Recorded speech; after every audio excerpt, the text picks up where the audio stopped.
everyone, I'm Kat, and I am here with Brent Evans, That's me. who's going to tell us some stuff about what he does. Hi, everybody. My name's Brent Evans. I'm the senior art director over at Catalyst Game Labs. I get to work on all of the things that Catalyst does and make them look pretty. That's my job. So what's an art director? So an art director, basically anything that needs a visual.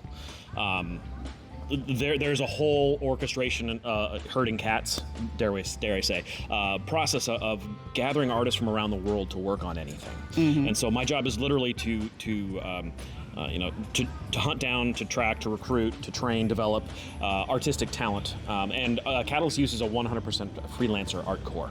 So I literally get to scour artists from around the world to work on our favorite games and properties. These are all real people, right? And these are all, they are all actual real people. Yeah, we don't use AI. We've always been a big fan of supporting the creators. Catalyst itself was actually the entire creative team of another company just put together to build. I didn't know that. Games around, just to handle it and do it right. So we've always been huge supporters of actual creatives and getting the creative minds. And one of the most interesting things about that is that a lot of the game lines that we produce, they're some of the oldest game lines in the world. So BattleTech, this is its 40th anniversary. Shadowrun's been around for 35 years. We literally are on third and fourth generation of fans and artists. And so it's been so fun. I actually stepped in to become the art director 15 years ago. And that's been a minute. Yeah, it's been a long haul. Yeah, honestly, I don't know of anybody that's been doing as long, especially not on these game properties. But one of the funnest things is I got to start by recruiting a new generation of artists who grew up as kids enjoying these. This was what they wanted to do. So one of the first people I pulled out of my slush pile was the lead character designer out of DreamWorks, who just happened to be, when he was a kid growing up, he loved Shadowrun. So these are established, professional, excellent artists who on the side, I really just want to draw for Shadowrun. I really just want to work on BattleTech. And that's so cool. Yeah, it's happened over and over. One of the very first guys that I hired, he's actually an international illustration champion from Europe. And once again, I found him in slush pile. Describe what a slush pile is. A slush pile is when you have no contact at a company, but you want to work for either for a company or for a specific property. Mm-hmm. And I'm a big fan of if you specialize, if you are just a diehard BattleTech fan, good, that's fine. You don't have to draw for everything. Just be really good at BattleTech, and I can keep you busy forever. So then if you don't have a contact, you're literally just. Pretty much every company has a blind, submissions email address, and you're just, here's my portfolio. I would love to work with you guys. And so you get a wide range. It could be anything, from people that absolutely know what you do and they're huge fans of your stuff to I'm a great artist, but I've never heard of you. I'm just desperately looking for work, and everything in between. Some of the most fun ones we get are actually kid submissions. I was going to ask if you get kids coming in. We always have so much fun with those. These are great. We pass them around when we get them and stuff. It's oh, this is so cute. And honestly, quite often they're really good. I'm very partial to ones that come in crayon, because we never get professional submissions in crayon, but there's something inherently cute about crayon. Oh, my goodness. Especially if it's a cybernetic troll in crayon. I don't know. That's very sweet. Yeah, very enjoyable. And you've been doing it for 15 years, so there must be at least some times where you've got the crayon submissions and then eventually you've had the professional submission. Oh yeah, and honestly, it's anybody that goes through the submission, any blind submission process, knows there's a very, very low percentage chance. But with that said, I've always made space. Always, since day one, always made space for brand new artists on every product we do. We typically have 1 to 3 slots per product for new artists. Now, they have to be good, I'm actually getting, but it's kind of like a bullpen where you're bringing an artist that have a lot of potential and you just need to be developed on special things. So what's a product in this context? Is that a book or a mini, or is it? Usually not a mini. A mini is just a part of another product. But so usually it's books, source books, core rule books, but we also have a huge line of miniature products, casual games. There's a wide variety of stuff. So it can be anything from posters and banners, T-shirts. For both BattleTech and Shadowrun, we have long-running novel series. I believe we're coming up on 175 novels in BattleTech and probably 100 in Shadowrun now. Wow, so yeah, there's a massive body of work. When you're doing something for 3-4 decades, you build up on a mass body of work, especially when it's, these are some of the most exciting properties around the world. Like I think we got 9 international licenses just for BattleTech. I mean, like it goes a long way. It has a very far reach, which is really fun. It can also be really scary for a new artist. Somebody going through that slush pile and they pick like, yeah, you know what? I see a lot of promise in you. You know, you seem to be really good at this. Why don't you go ahead and try this? And all of a sudden, they're getting emails from Australia and France and Spain. They're coming through. They're not in English. They're like, what? Russia. Like actually having fans reaching out in Russia. So there's all kinds of stuff. And one of the other things is that for many of our games, particularly BattleTech, we have a large demographic of active duty military folks, and they're deployed. So quite often, like for BattleTech, for example, every year we run a worldwide event. And we realized that we were having so many people that were actively deployed, so we did it so that it was all cut into little pieces, so they could just download. It was a free download. They could just go to any printer and push print, and it would print off in pages that they could then tape together and play. So they didn't have to have their box sets out on deployment. They like just making it accessible, get games in the hand of anybody, so we can all enjoy these properties. So that's ta-da. That's my world. What does it feel like as an artist to be picked up? So let's say, for example, I've been a fan of BattleTech since I was 5, and I've been sending you my submissions, and now I've developed my craft sufficiently that I'm in a position where you're interested. What happens to me? So usually there's 2 reactions, and it's funny that you asked that because it's one of those like if you were picked up to be a movie star in Hollywood, and you'd be like, oh, this sounds so exciting, and then you get there like, total, so yeah, so that's kind of what happens usually when people are picked up. If they're a diehard fan, it will take a couple of jobs. It'll take a couple of books to go through, burning off that shiny coating where it's like, oh my gosh. So I've actually told the story. I was hired by Jordan Weissman, the creator of BattleTech and Shadowrun, and Jordan was interviewing me in his office, which is, and I mean literally, floor to ceiling, every wall covered, toys, games, bits, miniatures, prototypes, things that haven't released yet. And I'm in this room that could not have been more distractible. Trying to have a conversation, it'd be like a Trekkie trying to have a conversation with Gene Roddenberry. In my head, my whole mental process was like, dude, you are Jordan Weissman. Do you know you are totally Jordan Weissman. Are you aware that I'm talking to Jordan? Yeah. So yeah, it was just one of it's funny. We all kind of laugh. We have the shiny moment of like, oh my gosh, I'm totally feeling it. And sometimes, honestly, I've had a lot of artists, I've had to walk them through the process of, they suddenly feel like, oh my God, it matters now. I need to overthink everything. Oh my gosh, this is going to be so important. Like the most important illustration of my whole life. Like, dude, just relax. It's okay. It's a cyber troll. He's got a big sword. He's cutting through cool stuff. You know how to do this. Exactly. Yep. I would not have picked you up if you did not know how to do I would walk you through the process. And quite often. And it's going to be okay. Like you might have to rework things. In fact, you generally do when you work on commission, right? Yep. It's going to be okay. But I think there's another part to it too, because you're absolutely right. But there's another part to it. When you get to it, you realize like, when you're drawing right alongside Echo Chernick and like our legendary, we have our artists that have been working on these properties for decades, and knowing that your image will literally be printed in the book alongside that, right? You're like, oh my gosh, you're like, it could not be worse if you're literally holding my stuff up right next to you're like, oh, what am I going to do? The imposter syndrome must be intense. It can be. It can, for the folks that get in because they're huge fans of something, yeah, you absolutely feel it, and you got to kind of work through it. But it's funny because we've all been there. Like every one of us, we all started out as fans, and then got in and had to go through the process. So we can spot it, we can support each other on it. It's actually quite fun. It's funny that you mentioned Jordan because I do a podcast as well called The Maple Syrup Show. I'm a game designer. Oh, nice. Board game designer. I have not got much to do with these other topics. Boy, thank you. How's it going? Good. And I was working with Rem, and I was working on one of Jordan's projects, and I was like, Jordan, do you mind coming on my show? We'll just have a chat. I didn't really know who he was. Like, I knew that he was quite well known, but I didn't really know. And my husband was like, you're interviewing who? And I was like, Jordan, he seems nice. I thought he would be interesting to talk to on my show. And I'm sitting there, and he's telling me all this stuff, and I'm like, oh, I see. Wow, so you were involved in that, and you did this. Yeah, Jordan is kind of the Tony Stark of gaming. Yeah, legitimate. Yeah, and he was just quite happy to come onto my little show and talk to us. I mean, it's not just me; it's also me and a very well-known board game designer called Sen Fung Lim, who, is the reason the show works. But anyway, what I was thinking was I had the opposite experience that you did. Yeah. I was just like, oh, okay. This is just a normal person. Oh, okay. And then you're not a normal person. Oh my goodness. This is really neat. And I was like, I read the Wikipedia page beforehand because, that's respectful. And then I was like, that wasn't even on Wikipedia. You did that.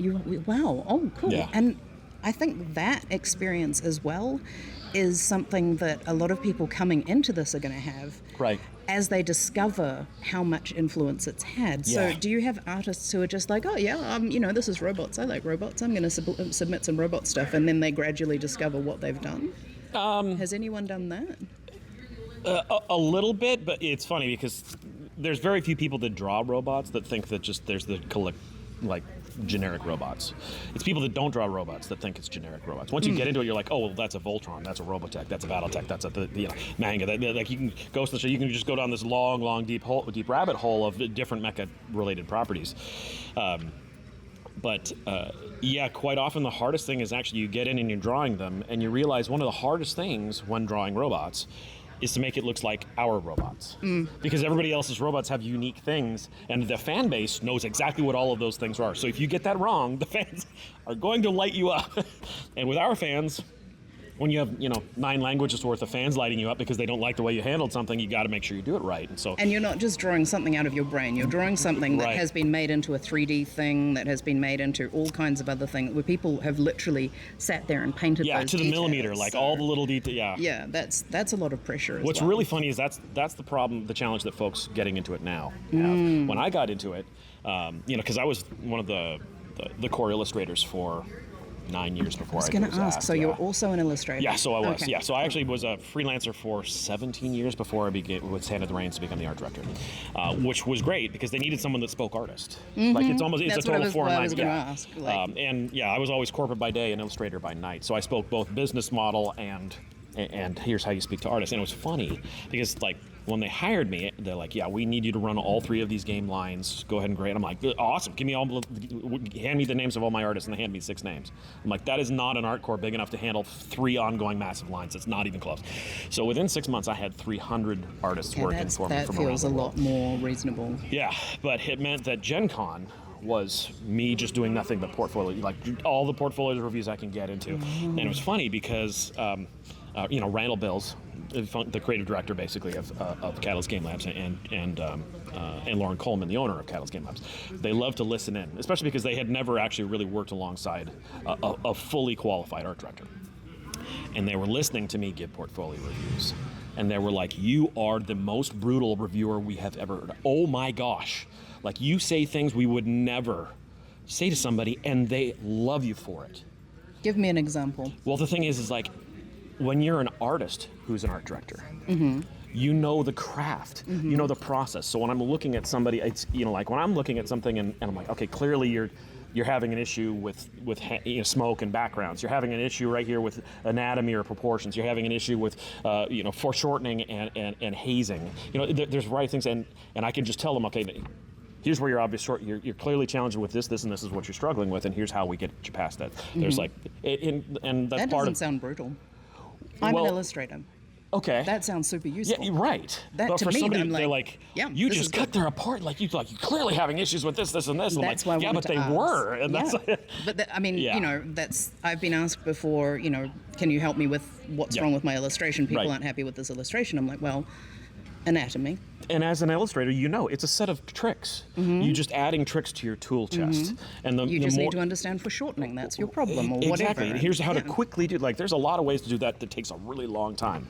But the quick little tricks on here's how you skip past. This is 15 minutes tops. Yep. And you're like, oh my gosh, you just saved me hours of frustration. And quite often, illustrators that don't know those tricks, they'll then try to skip over that. They'll try to go from A to C without hitting B first. And then because that underlying stuff wasn't laid out earlier in the process, they then struggle with it at the end because they're tripping over the stuff that's not there. I can see that you took 2 photo references and you cut this bit out of this and this bit out of this, but that's not actually how wrists work. Right. Things like that. Yes, exactly. Yeah, that's really helpful. Or the surface textures on those 2 things, they look like they're 2 separate things. They don't look like they should occupy the same image. Or your 2 you need to use those underpainting and then paint over the top of those, and here's how you do that. Yes. Yeah. So I was giving that kind of feedback, and I had artists crying like, "Thank you so much. I've been so frustrated with that." And they're like, "What are you doing to these artists?"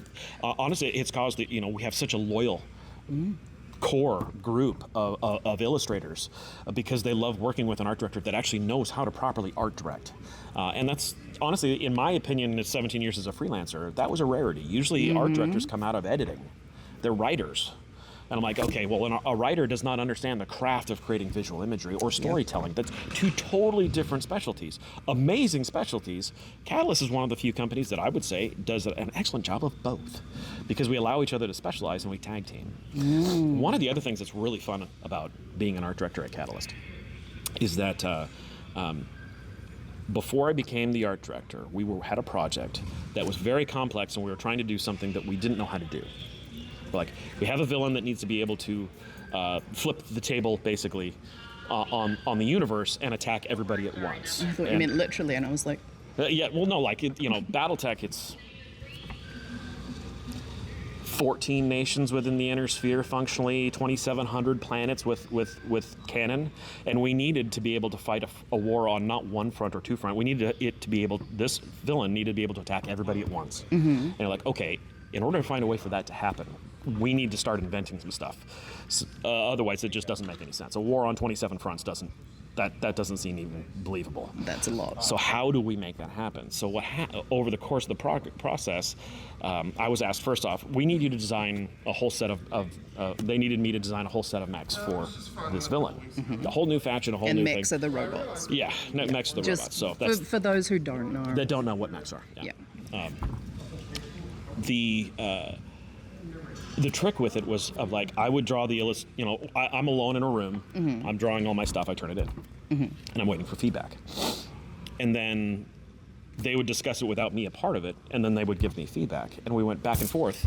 I ended up redesigning the whole set 3 times, which after halfway through the second set, I'm like, why don't you just plug me straight into the development? Like, so the designers, the developers, and the writers, and I all were working collaboratively together, which was fantastic. Because usually the timeline would go, the developers and the designers get the timeline first, and then it's when they are done, big air quotes on that, it's handed to the writers, and the writers do all their writey stuff, and when they're done, then they hand it over to the artist. Well, by that time, the project's gone completely past any schedule that it had. The writers or the author or the artists are said, yeah, the deadline was 2 weeks ago, how fast can you get these to us? We're like, okay, so you need me to pull 50 mech designs out of thin air that don't look like any of the other of thousands of other mech designs and look completely right. Yeah, and I'm like, this is just rough. So when we were halfway through that second thing, I was like, why don't you just plug me in? So we all worked collaboratively, and what we did is we flipped the entire production schedule sideways, so that all of them were happening at the same time. We were all communicating with each other, and it was one of those lightning in a bottle moments where everybody was like, okay, well, if you do that, then we can do this. I'm like, well, great. If you're going to do that, then I can design this thing that will plug in and make that, so you can see it on the outside of a mech and see, okay, it's got that thing, it should be able to do this. And like all that stuff kind of happened. It was this amazing snowball effect. And when everyone was done, the Catalyst crew said, okay, well, we need him to do that with all of our stuff. And ultimately, that's why I became the art director. It wasn't because I was a great artist. It was because I could actually functionally manage a creative process that is simultaneous and collaborative. And they're like, can you just make that happen all the time? Like, sure, you got it, no problem. So yeah, and ultimately, all of my artists that work on our stuff, they come back over and over because they're all diehard fans of these universes. They are huge. They love these things. They want to do it, justice and be respectful to the fans and groups and everything. But they also love being plugged into that creative team of, okay, here's this thing. We've got this thing coming. And a lot of it is we've got, like, for Battletech's a perfect example. That's 600 years of warfare. So you've got it's eras. So you've got all these nations and all these areas, and then you've got all these years and eras and generations of people that happen. So there are times where we're doing, like, we're going to go back and tell an old story here because there's something that has to plug in here, and there's something, here's the latest point in the timeline, and we're jumping through the timeline to talk about all that stuff. And so the artists, they never get bored. They're always getting some fun, cool thing that they're challenged by, and I always want to do this thing because it was always talked about but never shown, like all of that kind of stuff. And you get to do cool stuff like if someone says this is set in the 1920s, you get to look at what is happening in the 1920s but create something new that would fit in the 1920s. Yeah, in a lot of ways like the old Star Treks, when they would go back in time, or they would do these leaps, or they'd go into the hollow room, like all that kind of stuff. Like, yeah, we get to do a variety of stuff that is so varied And it's so culturally honest. BattleTech is actually completely written on the fall of the Roman Empire. That is the foundation that the story of BattleTech was written. So it's actually got a really rich history to it. And I still say, people play BattleTech 40 years later because they fell in love with the universe, not because they think a 2D6 system is the greatest thing in the world. It doesn't matter how great your game system is. It doesn't matter. You got to love the universe you're playing in, and that's the part that captures the imagination. I love that we are back to the Roman Empire as well there, folks. Back to the Roman Empire. That happened in the last interview as well. Did it really? Yes, yeah. That was my fault, actually, that time. No, we completely planned it. It was totally intentional. But, so that's interesting. I didn't actually know that so I have a degree in classics. Oh, do you? Okay. Yeah, I didn't actually specialize in Roman history, but you have to learn some Roman history. So how does BattleTech and ancient Rome align? Like, is there... So the idea in BattleTech is that it's 1,000 years in our future. And at the beginning of that 1,000 years, mankind figured out how to make an engine that could go across star systems. Okay. It could go 30 light years at a time. Okay. And so the nations of our current world funded colonization. Okay. And so real world nations would go in a direction. We just all go in different directions because we don't want to trip over each other because we're not getting along on Earth, but if we go in different directions, we're not next to each other, then that will be better. Well, those planets started filling up, so people started going farther and they started filling up. And so eventually they would border on each other. And over 300 years of traveling and colonization on all this stuff, we're back where we there was started. enough density there where people started to not get along again. And enter wars, enter conflict, and ultimately there was a man who had a vision for a multinational super government. Like all those houses, all those factions, all those worlds, they're still there. They still have their own identity.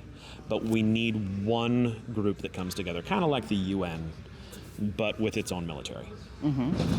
And that was called the Star League. Okay. And the Star League enforced peace, as you would expect in very Roman history. Yes. It's like, I've heard this before. Yeah, it sounds remarkably, it's almost like, And then, of course... It's very human, we do this a lot. One critical moment in there was a weakness where the heir to the ruling seat was young and relatively weak, and his biggest advisor assassinates him and tries to take over. Nobody will take a knee to the usurper, and the Star League falls apart. And so all of mankind descends into chaos as all the house lords basically say, I'm going to uniquely raise the flag and reestablish the Star League for the great crown that we will all rally behind. And of course, none of them will bow down to each other. That was that miraculous thing of the guy that did get everybody to agree to stop disagreeing quite so much. And so that's, when you say how does it, that is exactly how it is run over. And the identity of the houses, although it was really very true to the real world nations of today that founded those colonization efforts, it was also very true to kind of the identities of the various factions within Rome. Italy, you have your Spartan faction, you have all these other areas, and they all have their unique cultures. Like that is a true thing. It's not like mankind goes out to the stars and suddenly forgets their origin story. It's almost like their origin story becomes more important and then continues to skew as it generation to generation. Well, you look at people who, Americans who say that they're Irish or whatever, right. Like they haven't been to Ireland and they're 3 generations into being here, but they still. Yes, but they hang on to it. It's what we do. Or specific parts of it. It is. It totally is. It's a human thing. Like this is home, but you've never been. Yeah. Yeah. That makes sense. The difference between a first generation immigrant, a second generation immigrant, and a third generation, that's actually quite well documented, and that's a very respectful thing. You have to be honest with the fact that this is what these people are going through, and how they will deal with it, and in many times, conflict between families, conflict within families, conflict within neighbors, like that kind of stuff is very real, and I think that's part of what makes BattleTech so accessible, is that it actually feels legit. It doesn't feel like super star spanning. This is so different than what we're seeing in the real world. No, BattleTech feels a very real world in a lot of ways.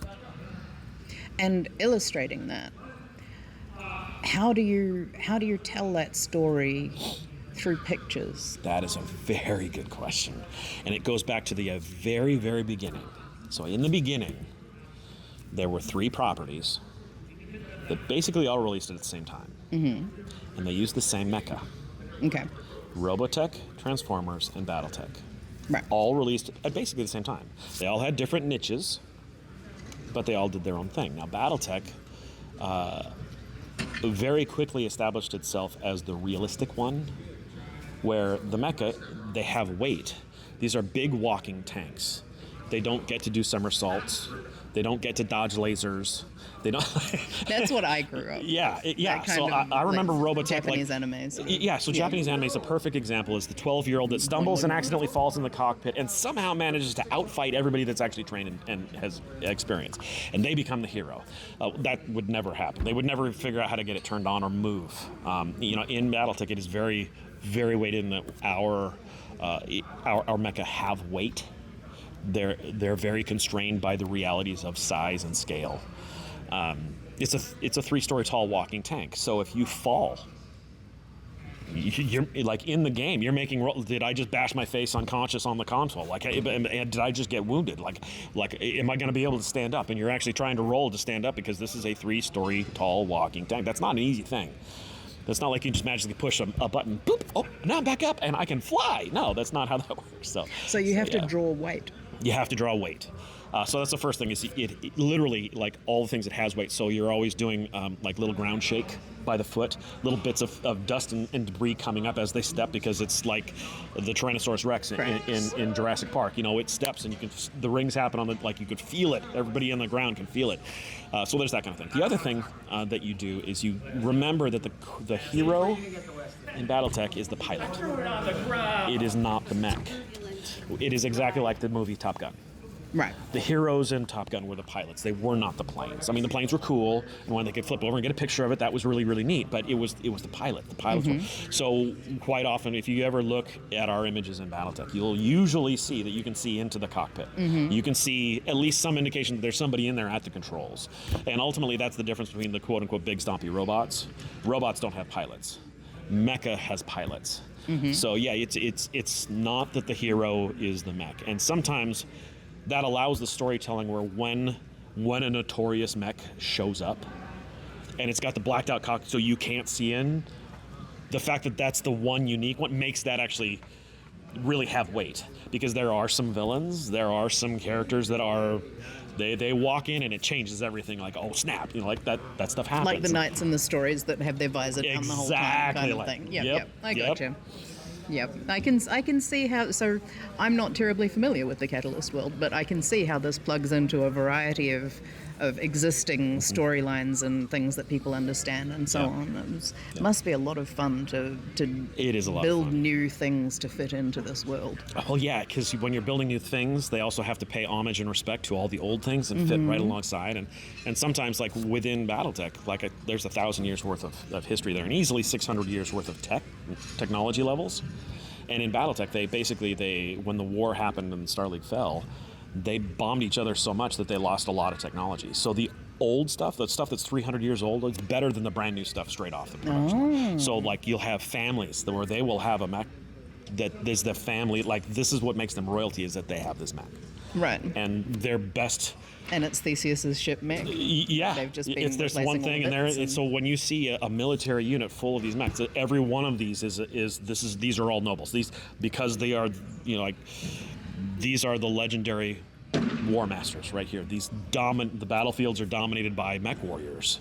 These big walking tanks. Each one of these mecha can level a city, and when you have a galaxy full of cities, and they're all like, it's a great way to make a soldier feel very, very small. And yet sometimes there are soldiers that can take on those, that know the weaknesses, know how to play that. And that's why the role play game and the tactical miniatures games, they fit hand in glove so well together on your gameplay. And from an illustration perspective, you get to do some really cool stuff, like little person looking up kind of views. And yeah, that must be really interesting. Sorry, I'm just basically analyzing it and composing things based on what it's so funny. So as an illustrator, you'll get this. If you draw your mecha with a POV at their eye, you're 3 stories off the ground. That's not the way most people are. Most people are seeing it from the ground looking up. So quite often we're playing with the POV just because that will establish that. And like in the early days before we had 3D models, people were asking me like, what's the hardest thing about, what do you spend the most time on? Perspective. Because immediately, every one of these things, this can't look like a human scale item. This has to look like a 3-story tall item. Heavy. And that way, when you're looking up and you get the sense of it could step on me, like that, there's a primal sense of I need to run away that we keep trying to capture and stuff. And of course, like it. All you have to do is add a couple of glowing weapon ports, and you're like, okay, that gun is bigger than I am.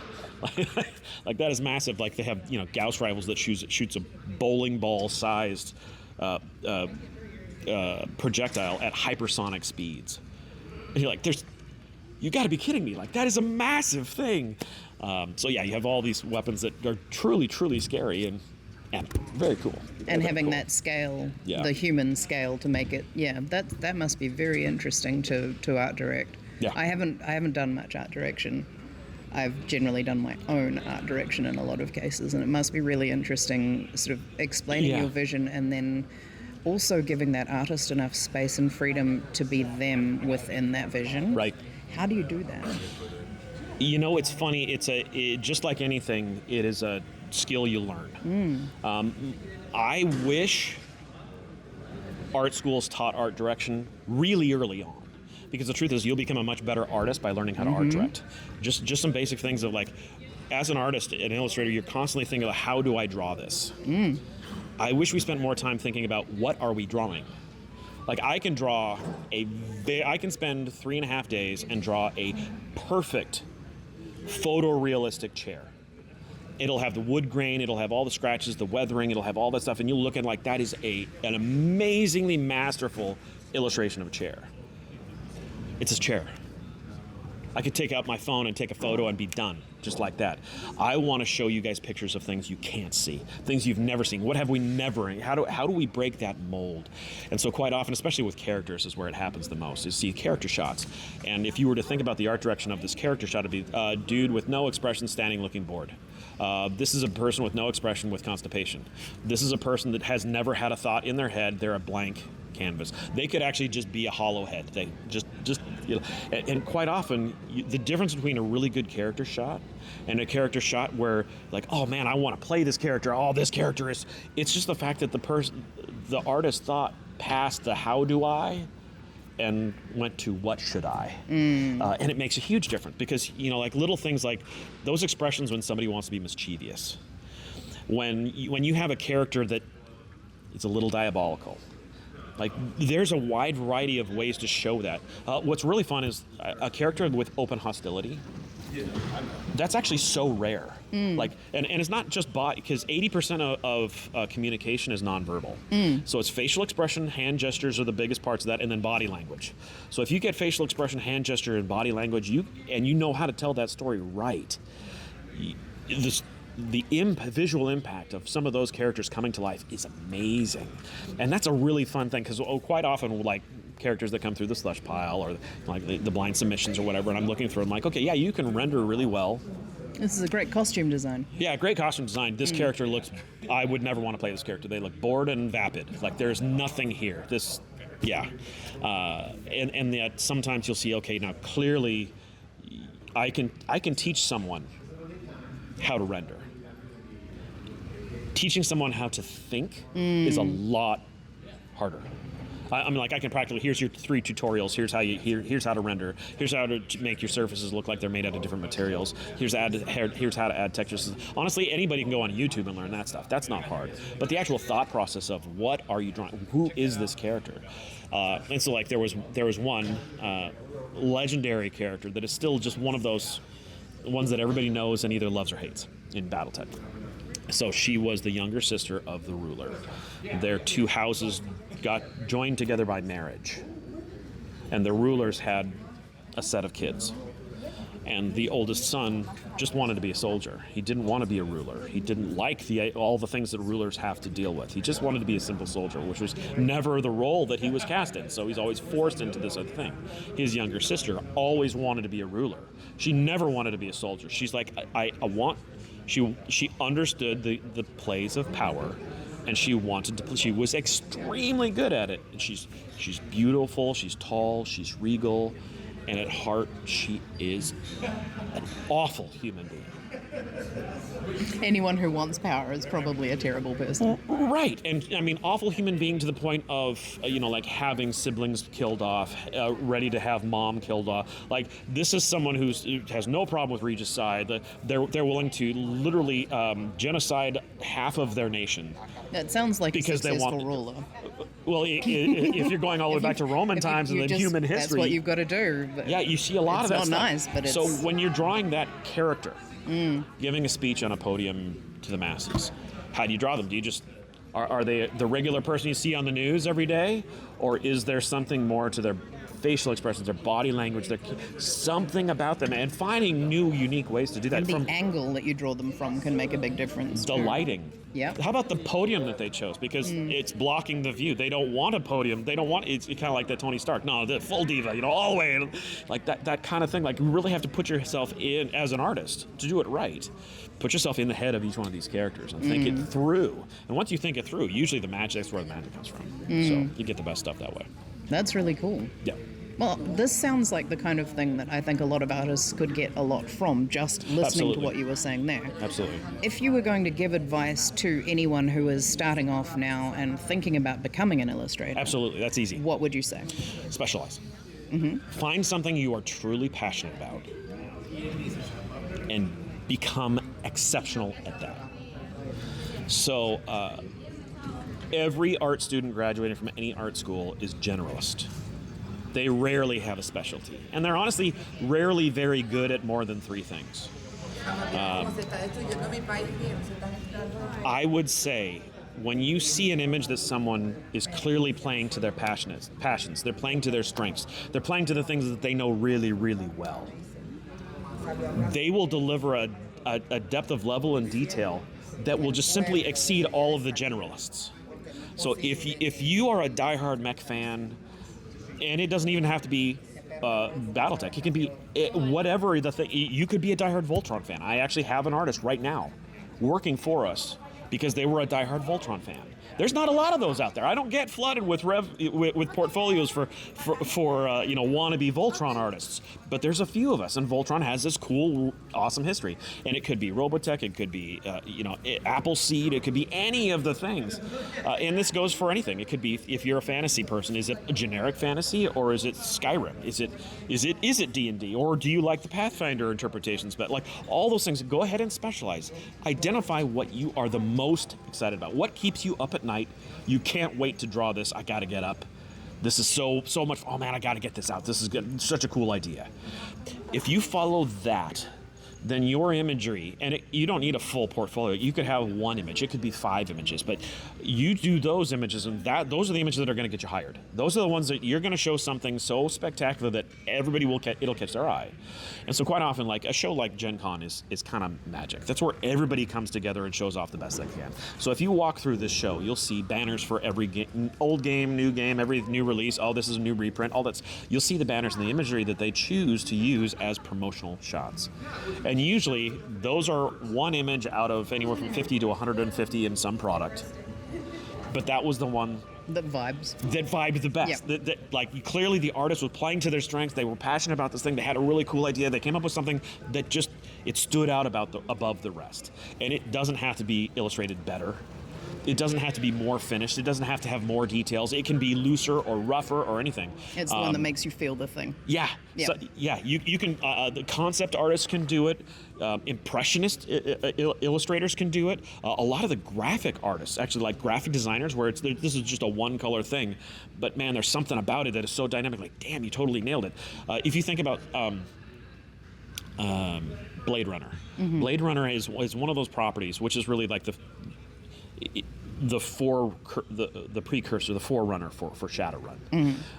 There were so many iconic moments in Blade Runner. Visual moments, striking, like emotion, heart, primal, grabbing you. And in almost every one of those, it's a 1-color tone. It's it's the person walking through it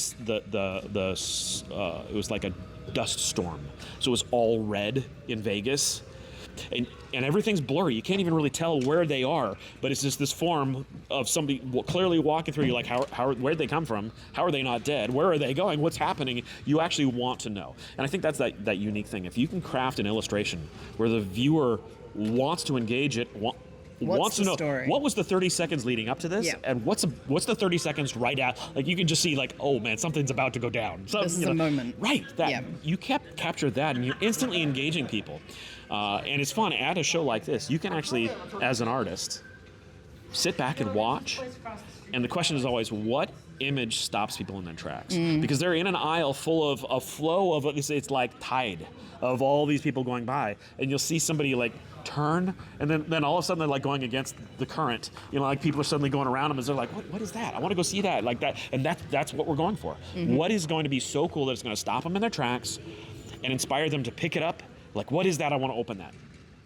And once you do that, if it's a box product, they're instantly grab it and look right to the back. They don't want to look at the cover. They want to look see what's on the back. What's in this thing? What are the contents? Where's this from? Yeah. Or if it's a book, first thing they'll pop it right open. And of course, most books, they pop open center. Like you get this fluttering of pages, but they'll usually go right for the middle. So like, what are the cool images? So I actually try to like space out images. Like here's the first 15 pages, here's the images, and then here's in the middle, because when you open them, and then like the back, tables and contents and charts and stuff. Because nobody's going to stop and grab it and flip right to the back of the book. That's not what they do. No, they go right for the middle. And when you are at a show like this, you actually get to see people engaging with the product that way.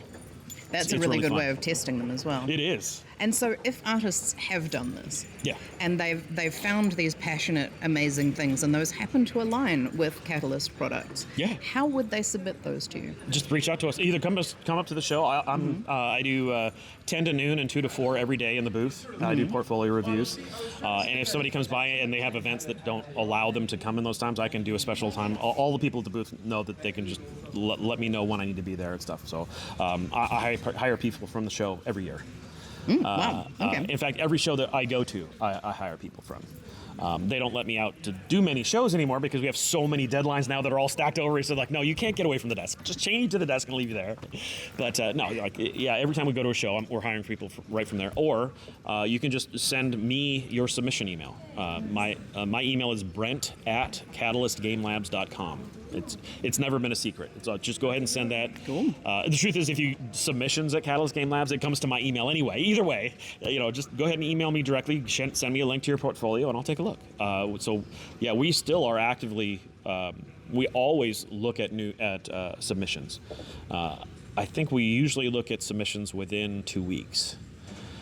We don't always respond, because usually we're like, okay, this person would be really good for this thing that's coming down the pipe, and we're waiting for that thing to come and go live. We keep an eye on all of them. I actually keep a file of every artist that, like, this one has, I may not be able to use this person right now, but they've got skills. Let's keep an eye. I track all of the artists, and I've had a few artists that. I had one artist. I think the two longest ones. One took 5 years to break in, and one took 7. And we use them to this day. Once they get there. Yeah. Yep. But it was a matter of keep trying. You had some skills, and here's where your weakness are. And part of our feedback is like, we see value. You've got some things, but here's what I want you to work on. And we can develop a lot, but it takes a lot of our time to do that. And we no longer have the luxury of being able to spend time and develop people. We need you up to a specific level. We can take you from there. But it's funny. We used to say I could teach someone how to draw from scratch faster than I can teach them 35 years worth of shadow run. You know what I mean? Yes, I do know what you mean. I've been trying to figure it out, and I'm just like, don't know where to start. Wow. Right. It can be tough. But by the same token, I'm like, that's also why we give our fans. If you're a fan of our properties and you let me know in your submission, we always give them beneficial treatment by a long way. Because you don't actually... You've already done the work. You could be a mediocre artist, but you get all the details right, that I can use. I can totally use that, and we can develop you from there. It is amazing. If you are not a huge fan of our stuff, I will hold you up to a higher standard of illustration, simply because we're going to have to spend time one way or the other, and it takes time to learn this stuff. But it's totally worth it. It's so fun. That's the reason why we still have artists all these decades later just coming back over and over, because they just love working on these properties. These are their favorite things. So it's just a lot of fun. That's pretty cool. Yeah. So if there's, just as a last little thing, is there anything in particular that is happening right now at Gen Con that you want to tell people about, or you want people to come and look at? Is there any new art on something that they should come see? I'm going to throw you an unusual, unexpected curveball. Okay. So in this last year, Catalyst has expanded in a couple of very cool ways. We really doubled down on our casual game line. So we now have a full-fledged developer on our casual game line, Mike Ritchie. He's fantastic. And so you'll see a variety of games that were, like we showed off last year, and now they're in production, and new games that are coming from Parachute Panda and stuff. Just a lot of very not just Shadowrun and BattleTech. We are going in new directions. We have an entire division dedicated to developing new tabletop games, new ways to play, new experiences, all that stuff, and it's really, really exciting. So if you don't know where you want to land, if you don't know where you fit, check it out. This may be a great place to fit, because there's a lot of with all of these, every one of them needs to not look like anything else we've ever done. So that's a great place for someone who doesn't automatically fit somewhere to find a good location. That's a really good point. Yeah, the other one, and I'll doubling down the other way, is that Catalyst over this last year has expanded into launching a full role-play RPG division. Role-play games, not just BattleTech and Shadowrun. I mean, every license we come across, we're looking at doing RPGs for them. We're looking at new licenses. We're looking at inventing new properties. So the RPG division is exploding. It's really exciting to see that come to life. And one of the great things is that provides a chance for folks to start from scratch. When you're starting new, like, it's amazing to work on BattleTech and Shadowrun that have been around for three plus decades. But man, to be able to start from scratch,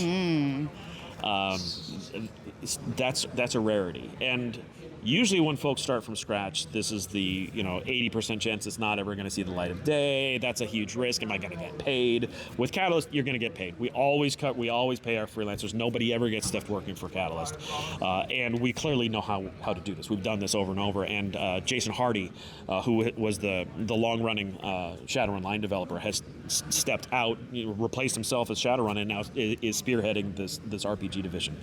So it's going to be really, really fun to see there. We've got Frostpunk. We have one of the cool things is that Jason and Randall developed an in-house brand new role-play game system called Dice Core. And it is something that I love. When playing an RPG, quite often the rule system is a major hurdle to tackle to learn how to get into something. And this is one of those ones where you can learn it very, very quickly, and now suddenly that barrier for entry is removed. It just makes it so accessible to jump into an RPG experience in a wide variety of different universes, genres, game IPs.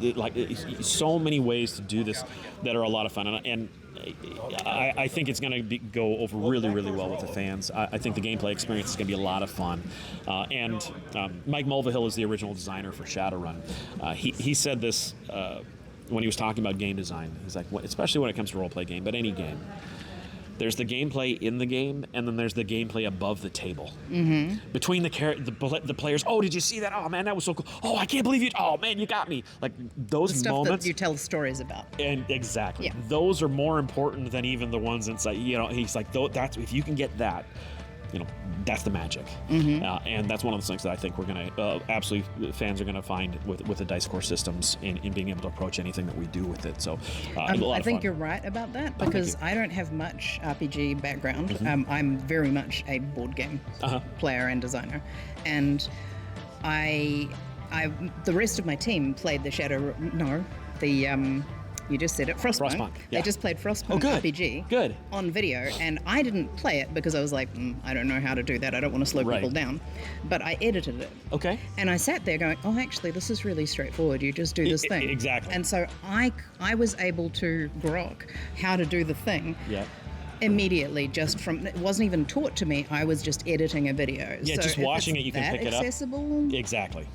That's pretty good, because most of the RPGs I've considered trying, I was just like, no, someone's going to have to babysit me and make all my decisions. No one's going to enjoy this.